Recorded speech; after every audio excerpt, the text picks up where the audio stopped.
300 kilometres east of our last venue in the Sidecar World Championship, we return to Germany for round 7 of the title race. A town of little more than 20,000 inhabitants welcomes more than its entire population to the motorsport arena Oschersleben. This well-attended event has been a regular feature on the race calendar since 2011 and will offer a valuable haul of championship points with just 3 races remaining this year.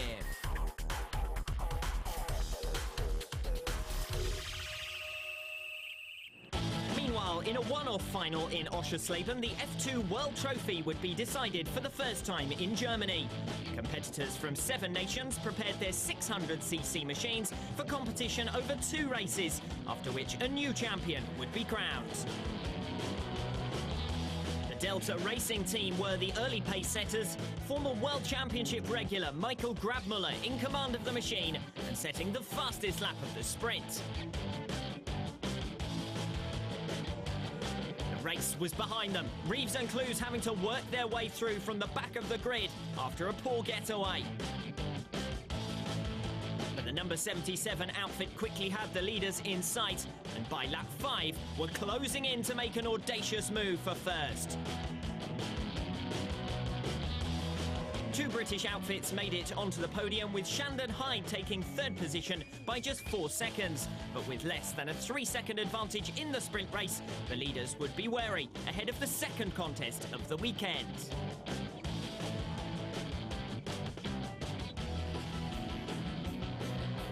Another aborted start for Reeves and Clues made their life tougher in the 15-lap main event, but at least they had time to recover. They were down in 4th at the end of the opening lap, but picked off Shandon Hyde for 2nd on lap 2, and then hunted down Delta Racing for back-to-back wins.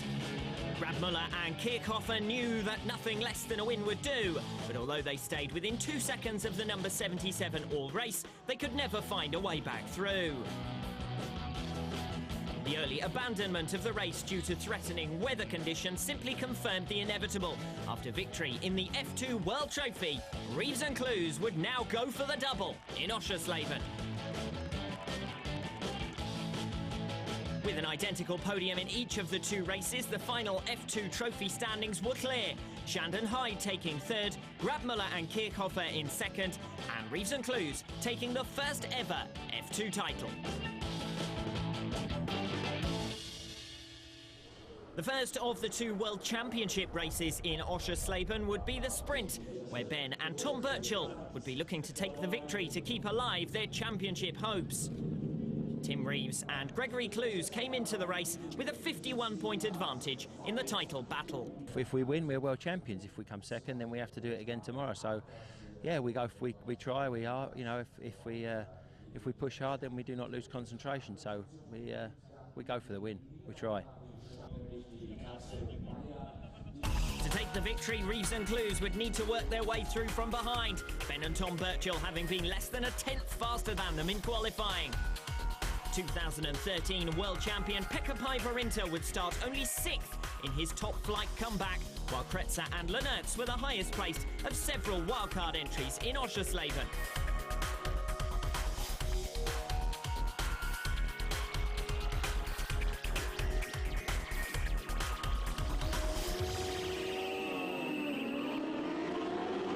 Excellent start to the race from Reeves and Clues, who were really providing the full attack mode that they'd promised in pre-race. Immediately up into 1st position, they would now simply need to hold on to become world champions in 2014.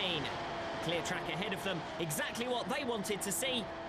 The front 2 had immediately broken clear of Streuer and Kurtz in 3rd, and much as in other races this year, were already 2 seconds clear of the pack by the end of the opening tour of the circuit.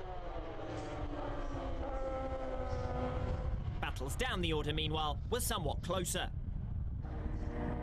The number 66 of Rocha and Burkhardt had suffered a poor start from 9th, but quickly pulled back past Gallern and Shano and the number 6 of Talens and De Haas to return to the top 10. The gap between the front 2 at the end of lap 1 was just 0.3 of a second, but it had been exactly the type of start Reeves and Clues had hoped for, and with clean air, their ambition now would be simply to run a smooth race. But the Birchall Racing crew have made several passes on Reeves and Clues this season, so the battle wasn't over just yet.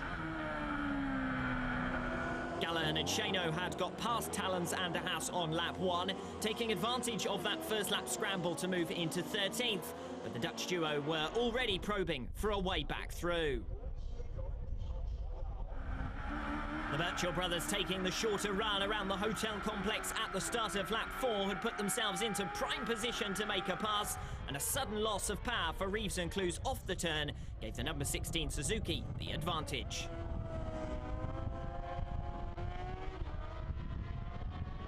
The pack behind was closely bunched, and after a poor getaway, Paivarinta and Kartula were taking advantage to make progress, moving up to 12th with an outside pass on Casper and Fries.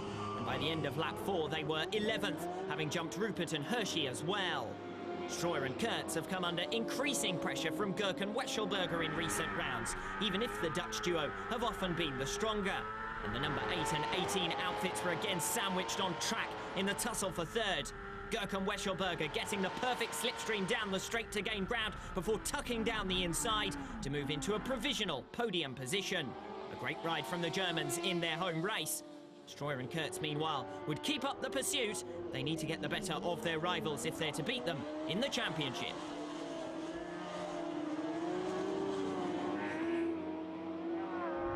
Michael Grabmuller returned to the Sidecar World Championship as a wild card in front of his home fans, and he seemed keen to provide them with something to celebrate alongside passenger Sander Faber. He ran 8th on lap 5 and was closing in on Rutzenhofer. But the number 97 machine was to let go whilst in a point-scoring position, an issue that took the Kawasaki riders out of the equation. Makula and Asumanimi were enjoying one of their strongest showings in recent rounds after disappointment last time out in Assen. They sat a second clear of Kretzer and Lenertz in 5th, but the Germans were consistently posting personal bests to keep the race alive.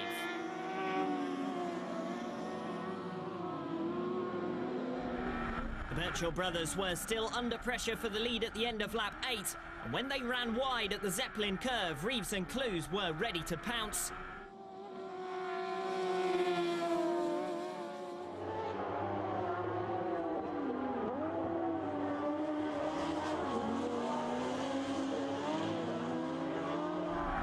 But by the final lap, the Birchall brothers had retaken first position.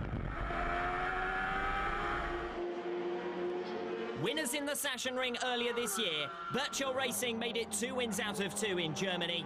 Celebrations for them as they kept the championship hunt alive. Reeves and Clues would eventually come into Parc Fermé 14 seconds behind, time they'd lost in just over a lap. Had the sprint been any longer, success in the overall standings may well have been in doubt. Good day for German representatives as Ewa Gurk made it onto the podium, and Kretzer and Lenertz in the end won 5th in their battle with Makula and Asumanimi. A tough race for Pekka Paivarinta, meanwhile, who finished 7th.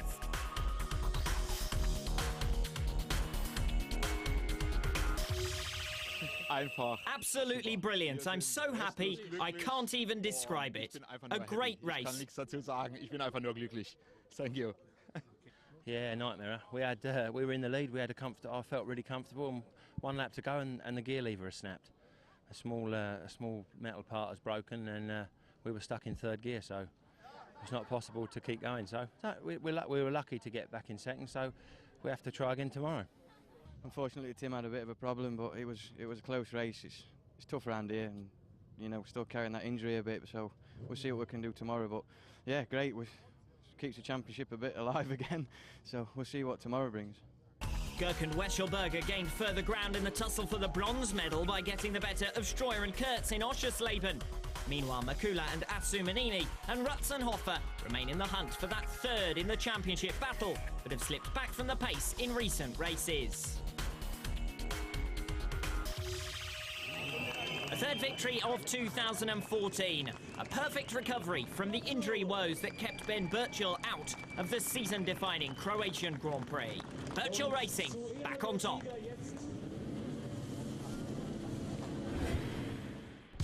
An essential part of a sidecar outfit, the co-pilot has much more of an active role in the team's success than the word passenger would suggest.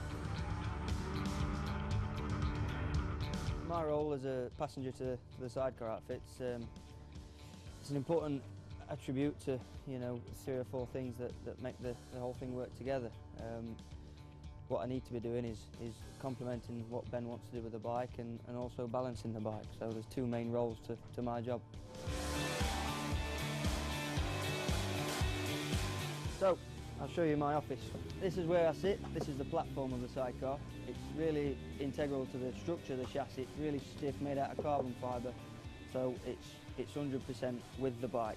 Being this low to the ground, you really feel the G-forces, and with the brakes on these, you can pull up to 2.5, 3 G. So when Ben presses the brakes, if I'm not locked in securely, I will go over the front. So the idea is to put your feet under the back of the platform, hold on tight with your ankles, take the strain here on the brakes. So I'm going to show you a right-hand corner now what I do. So I've always got hold of this centre handle, and I'm in position ready for when Ben presses the brakes, and when he's applied the brakes, my left foot goes up to this pedal here, keeping hold of with my left, and then I can stretch over so I come right down the side of the bike to give as much grip to the front wheel as I can in the right-hand corner.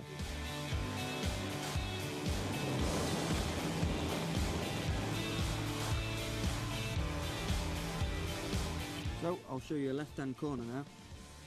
I'm sat in the normal position in the middle of the bike, and then when Ben applies the brakes again, I can take the strain with this hand and move across using this handle and putting this foot in the back of the platform to push my body weight over the left. Another crazy thing about being a passenger is that you've got no safety harness or no seat belt to hold you in. So there's 3 main areas really when you're under hard acceleration. I can use my foot on the corner of the platform here to really stop myself coming off the back, and then holding on with the left on this centre and with my right over the side of the bike, I can take the acceleration and hold on tight.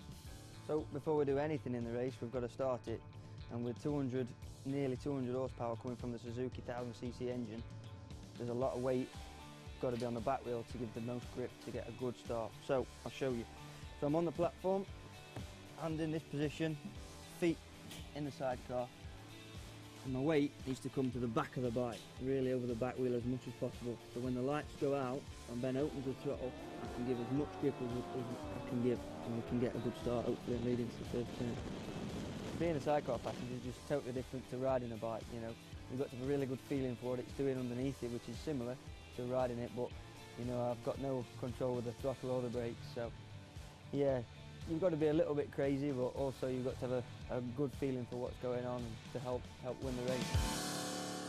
After day 1's sprint race, the battle lines were drawn for 3rd and 4th in the championship between Gürken Weschelberger and Streuer and Kurtz, the Dutchmen having been soundly beaten in the sprint race.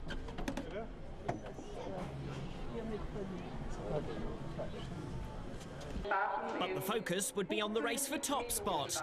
For Ben and Tom Birchall, nothing less than 2 race wins in the remaining 2 races of the year would be enough. Tim Reeve Racing, meanwhile, was just 5 points away from becoming world champion, despite his day 1 mechanical drama.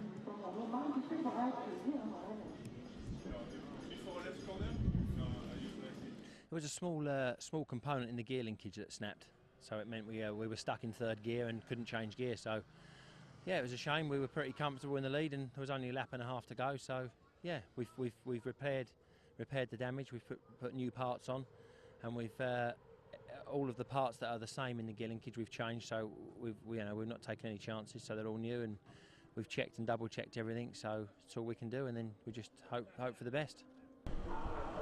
The 16 finishers from the sprint race return to the grid for the gold race, a 21-lap battle for late-season championship points.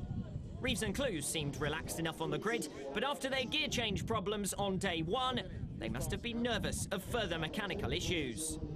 Streuer and Kurtz came into the race 9 points behind Gürken Weschelberger in the championship, and needing to get the better of them in the remaining 2 races of 2014.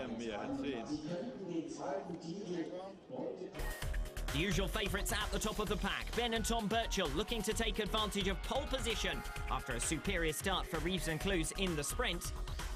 The main surprise of the opening race of the weekend was Pekka Päivärinta's lack of pace. He had a second chance on day 2.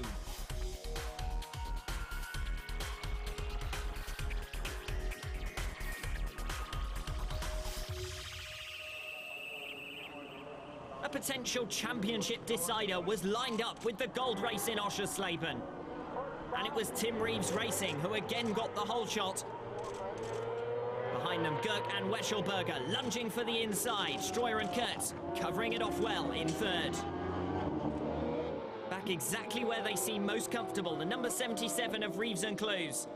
Far less danger of an accident for them in first position, and if they take it easier further down the pack, so they were clearly going for top spot. Streuer and Kurtz stayed with the leading duo on the opening lap this time, but the usual patterns would emerge. Reeves and Clues blocking the inside as the Birchill Racing Suzuki became gradually stronger. But a passing move they'd practiced in the sprint race would come good again. They charged around the outside of the straight to pick off Reeves and Clues for first.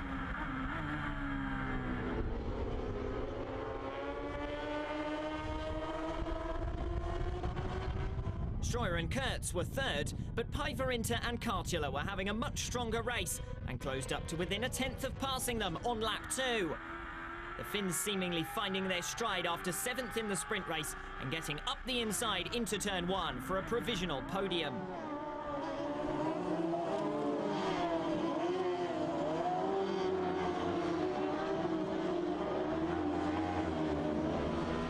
After a slow start to the race had dropped them to 11th, Rocher and Burkhardt had picked off 3 outfits in the first 4 laps to sit 8th.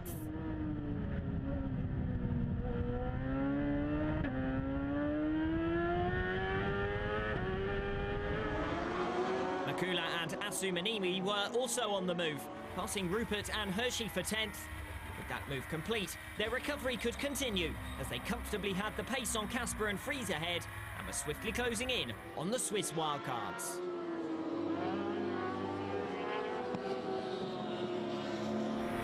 The opportunity to pass for 9th finally presented itself on lap 7.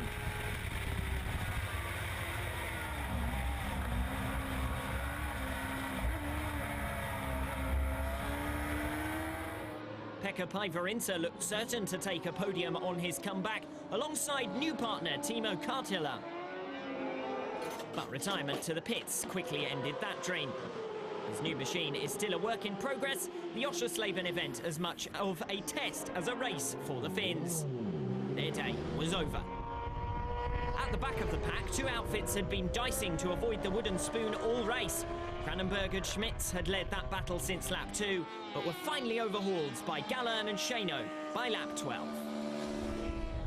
Makula and Asumanimi were still making progress after their loss of 5 positions on the grid.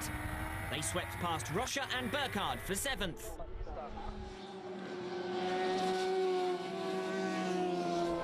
Rutzenhofer held 6th ahead of them, the gap at 13 seconds, seemingly too big for the Finns to close.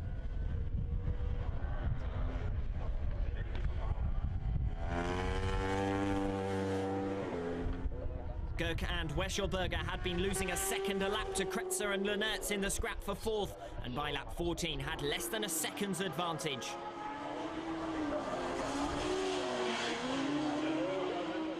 As the number 18 had struggled, Streuer and Kurtz had pulled out a 10-second advantage over their rivals and looked likely to return to the podium. Over 30 seconds back from their nearest rival, though, there was no way for them to improve on 3rd.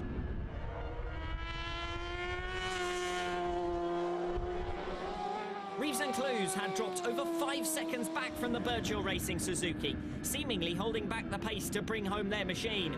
Second place would be enough to seal the 2014 title. It would be a second consecutive win for Ben and Tom Birchill, who had twice passed Reeves and Clues over the weekend to take control in Oschersleben. But for their absence in Croatia earlier this year, we would have had a mighty championship scrap on our hands. Reeves and Clues finished 10 seconds back on the race winner, but knowing anything better than 5 points would give them the title, it was time for celebrations. Ben and Tom Birchill did their part during the weekend, winning both sprint and gold races, the most they could do to keep up the pressure on their rivals. But an unassailable 41-point lead gives Reeves and Clues the title without even needing to race in Le Mans.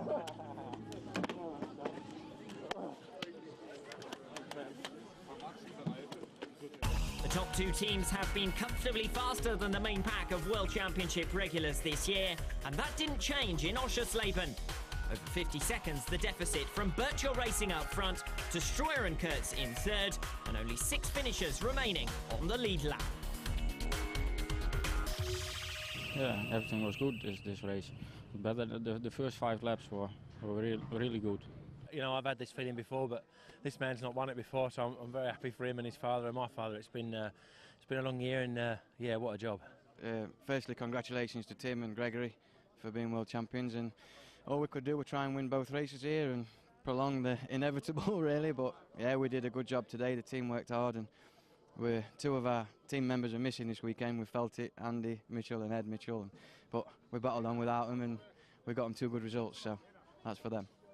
Almost 100 points separate first from third, as with a display of domination, Reeves and Clues have not yet been off the podium in 2014. A first podium in 4 races for Streuer and Kurtz, meanwhile, leaves them ready to attack for third overall when the riders arrive in France.